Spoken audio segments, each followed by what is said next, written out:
Sou Pituca Nirobe, uma mulher negra, descendente por parte materna dos indígenas tupinambás, da nação tupinambás, por parte de pai, eu descendo dos negros que chegaram aqui no Brasil escravizados, vindo de Cabinda, província da atual Angola. E eu vou contar uma breve história para vocês. Tudo começou bem antes, né?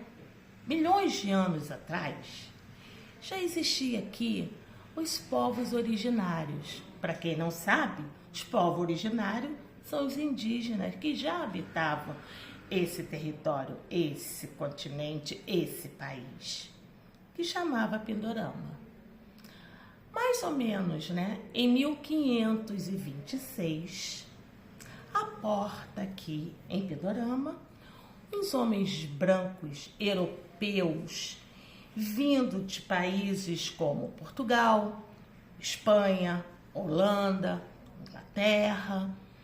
E aqui então eles aportaram, principalmente os portugueses, né, bandidos, analfabetos, ignorantes, presidiários, chegam dizimando, matando os indígenas que aqui viviam e se declaram descobridores desta terra. A partir daí, a miséria é instaurada, a dor dos povos originários começa a cada vez ficar muito mais intensa, e então esses algozes começam a dizer que descobriram a Terra Nova. Talvez Terra de Santa Cruz? Não. Terra de Vera Cruz? Não. Vamos dar o nome de Brasil.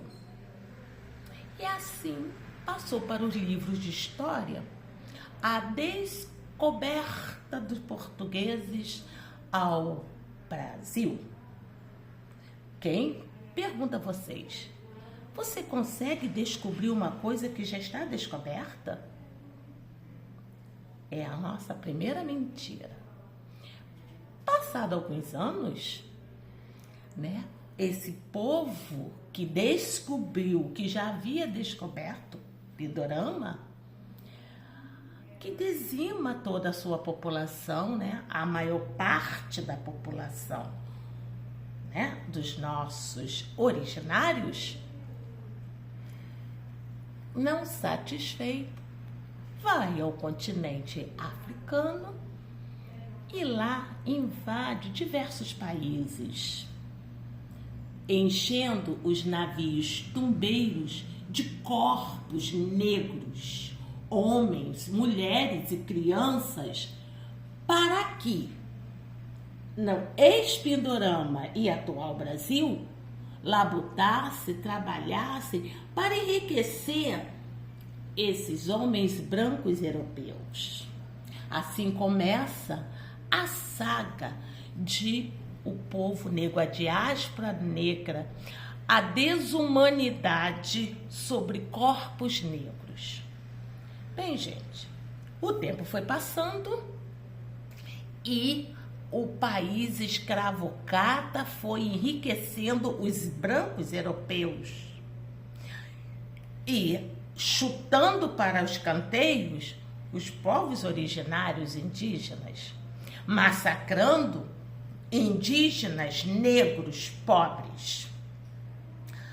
E assim o tempo passou e há 138 anos atrás, uma princesa resolve assinar um documento dando fim ao período escravocrata brasileiro. Princesa Isabel, então, no dia 13 de maio de 1888, assina um documento.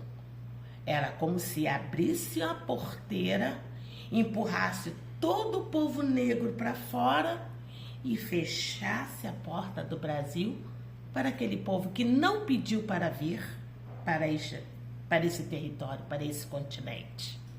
Assim começa a segunda fase da saga e da miséria do povo preto aqui no Brasil.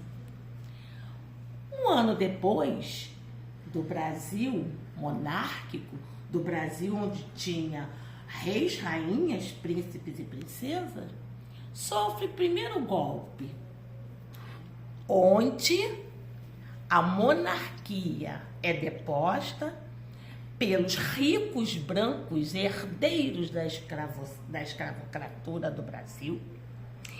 E aí toma o poder e lança-se República Federativa do Brasil, aos moldes do país, do continente escravizado. Começa uma nova história. Bem, gente, eu vou contar um pequeno detalhe, fazendo uma pergunta para vocês. O povo brasileiro está livre da escravidão?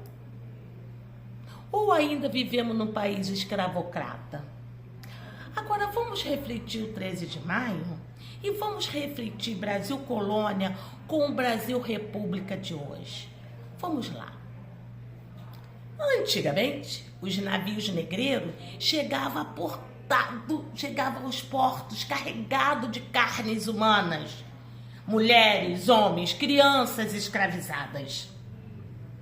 Vamos tirar os navios negreiros e vamos jogar para o país de hoje, o Brasil de hoje, onde temos uma massa fervorosa de mulheres, jovens, homens, negros e pobres, abarrotados, empilhados.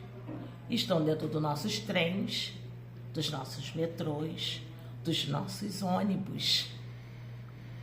São os nossos navios negreiros da modernidade. Agora vamos fazer uma comparação com as senzalas, onde ficava preso os escravizados de Brasil Colônia, e vamos ver onde está a senzala no Brasil República. Vamos lá. Hoje, as senzalas são os cárceres, onde estão homens, mulheres, jovens, negros, pobres, encarcerados pelo sistema prisional falido. Essas são as senzalas da modernidade. Agora vamos refletir um pouco sobre os nossos quilombos na época do Brasil Colônia, que era dado pelos senhores de engenhos, pelos burgueses ricos brancos, que dizia que quilombo era um lugar de negros vagabundos, negros fugitivos, negros preguiçosos. Trazendo para a modernidade, podemos comparar os nossos morros, as nossas favelas, as nossas periferias, nos quilombos da modernidade, onde existe pobre, trabalhadores que labutam 24 horas para enriquecer a minoria branca. Mudou alguma coisa? Agora vamos refletir um pouco sobre o capitão do mato, que a função do capitão do mato era perseguir os negros fugitivos e matar qualquer negro que passasse pelo seu caminho, passasse pela sua frente. Podemos dizer que o nosso sistema de segurança da modernidade, a nossa polícia de hoje, não seria um capitão do mato? Adentro das comunidades, matando, atirando, só porque é preto? Confundiu um menino jovem, estudante ou trabalhador com um bandido e mete fogo, né? Então, podemos dizer que a nossa polícia de hoje é o capitão do mato de ontem. Agora vamos comparar os nossos barões, né?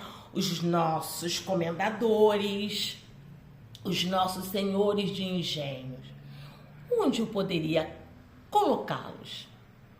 Talvez no nosso parlamento, né? Talvez na nossa classe política, né? Os que mandam, né? Aquelas pessoas que foram eleitas pelo povo, que joga contra o povo, que usa o povo para enriquecer, né? Esses não são os nossos algozes de hoje?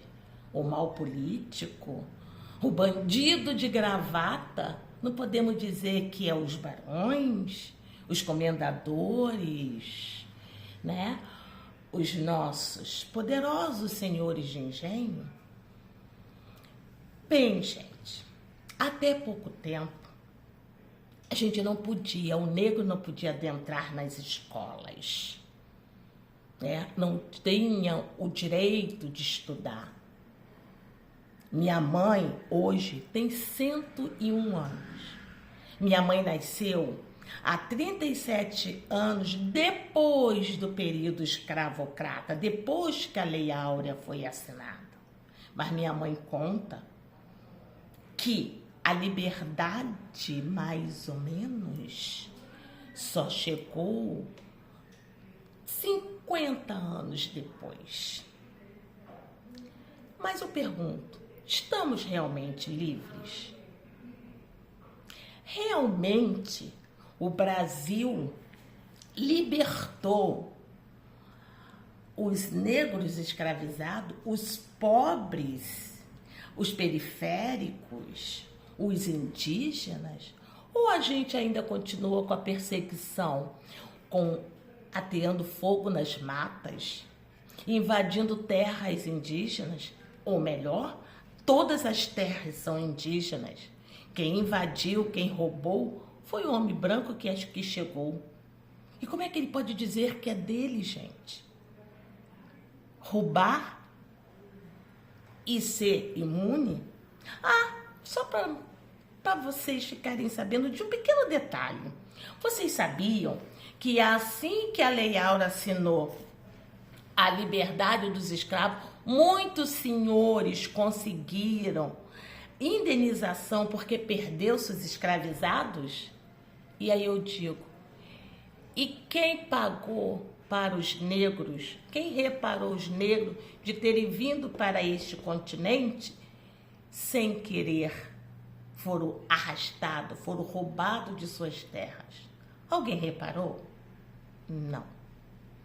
Gente, eu convoco vocês, principalmente os jovens, os estudantes, que hoje conseguem adentrar numa escola. Vamos reescrever a nossa história do Brasil, mas dessa vez vamos contar a verdade, porque até hoje nossos livros de histórias está escrito pelo olhar do opressor, pelo olhar daquele que roubou as terras indígenas, daquele que escravizou o povo negro. Vamos ouvir agora outra versão. Vamos recontar essas histórias, mas contando a verdade, que não houve descobrimento e sim invasão, que a liberdade até hoje para o povo negro não chegou, e muito menos para o indígena, e que nós ainda buscamos essa liberdade. Então eu deixo essa reflexão para vocês. Hoje, 13 de maio de 2026, 526 anos após a chegada do europeu invasores neste território chamado Brasil.